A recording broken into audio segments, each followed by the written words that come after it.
Here we go again. No, not again.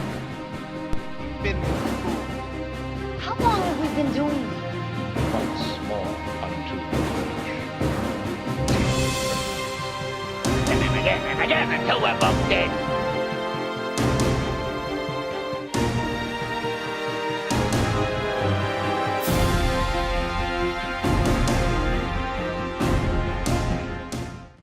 Hello and welcome to You've Seen It Before, movie reviews with connections in mind.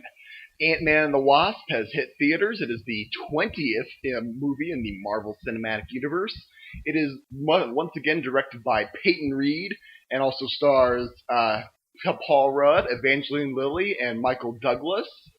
And this follows the aftermath of Scott Lang's decisions in Captain America: Civil War, at the end of which he was arrested, and we find him at the end of his 2-year house arrest, and he is struggling to do right by his daughter, and all the while, Hank Pym and Hope Van Dyne are trying to research a way to rescue their mother/wife from the quantum realm where Scott found himself at the end of the first Ant-Man, and he somehow managed to get himself out of the quantum realm.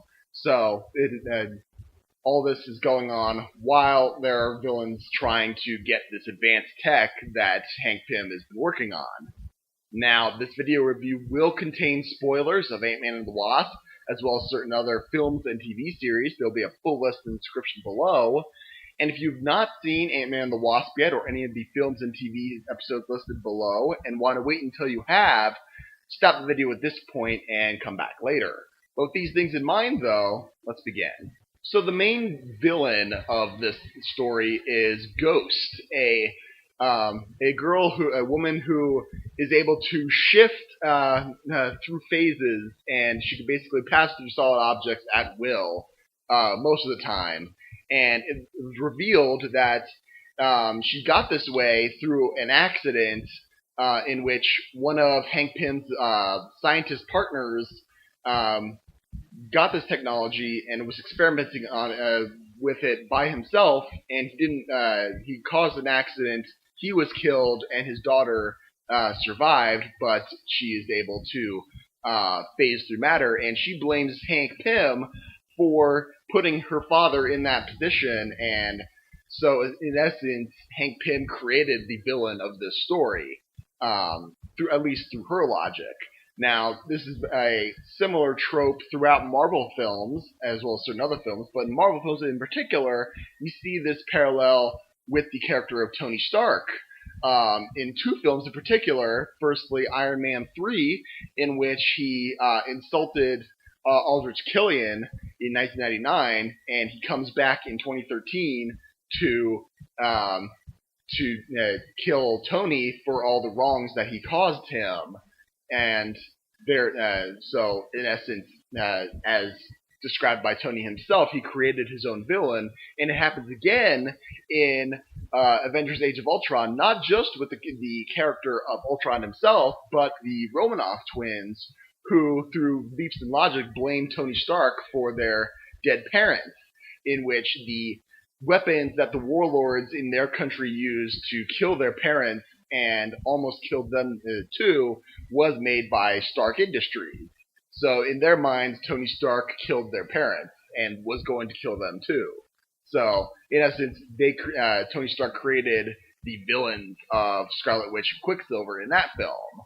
Also in Ant-Man and the Wasp, there's the thread of Hank Pym and Hope Van Dyne trying to rescue Janet Pym / Janet Van Dyne from the quantum realm, and they create this new technology in order to save her from the quantum realm, and they eventually succeed, but there are side effects. This is similar to an episode in the 4th season of Star Trek Enterprise called Daedalus, in which the inventor of the transporter lies to get himself onto the Enterprise and take out to a wasteland where he had experimented with transporter technology in the first place, and he's created a brand new technology new transporter technology under the auspices of trying to create a transporter with greater range, but in reality he's trying to rescue his son, who through a transporter accident he thought was dead, but it turns out his son's transporter pattern was stuck in a energy field, so that he could pass through solid objects and reappear at certain times. And just like in Ant-Man and the Wasp, there's a time crunch to this where in Ant-Man and the Wasp, there's only once every 30 years or so that a quantum alignment happens where they're able to communicate with her. And in Enterprise, the pattern has been degrading so much that if they didn't try at this point, then his son would not be able to come back at all. So with these things being said, is Ant-Man and the Wasp worth your time to see in theaters? I would say yes. It is a very funny film. Don't expect it to be a traditional superhero film in that regard, in which it tries to take itself really seriously. You'll be disappointed in that regard. If you go into this thinking that it's going to be a comedy, you will not be disappointed. It is very fun. But in the grand scheme of the Marvel Cinematic Universe, I would say it is rather forgettable in that it's fun, it's great, it's fun in the moment because it's coming right off the heels of Avengers Infinity War, which was a huge downer for a lot of people, so this is a breath of fresh air. But going back to it later, once all that's worn off, I think it's just going to be a fun film, a good fun time, but it's not really that memorable. The villains themselves are very... there are two main villains. Walton Goggins' character, who is a businessman for shady organizations throughout the world. He is very much a comedic character who does not get much development, and he's just kind of there to be a nuisance for people. The main villain, Ghost, she has an interesting backstory, but it gets talked about very briefly, and it never gets developed any further than that. And it would have been much better if we were able to go with her on her journey, and that would have made it for a much more compelling character. As it is, it's just kind of, well, we'll give you the base amount of explanation for us to know why she is why she is and why she hates our heroes, and that's about it. Also, things happen in this film that are not explained at all, and they get passed off as a joke in certain instances, but the fact that they are probably going to be serious developments with these characters in the future, they are going to have to explain this to some extent, especially with developments with Janet Van Dyne. Once she gets out of the quantum realm, she does something that you just kind of accept it, like, all right, that happened.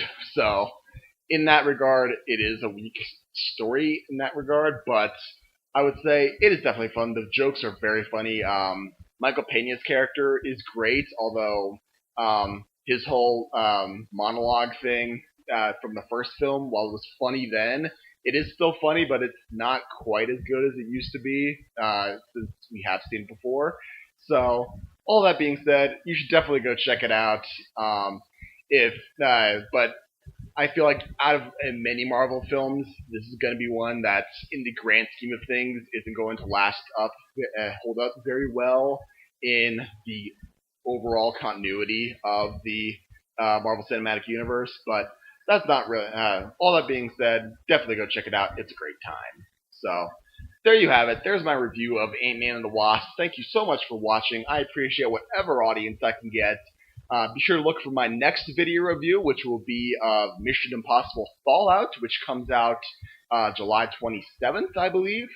So look for that. Thank you so much for watching, and just remember, there's nothing new under the sun. And yes, you have seen it before.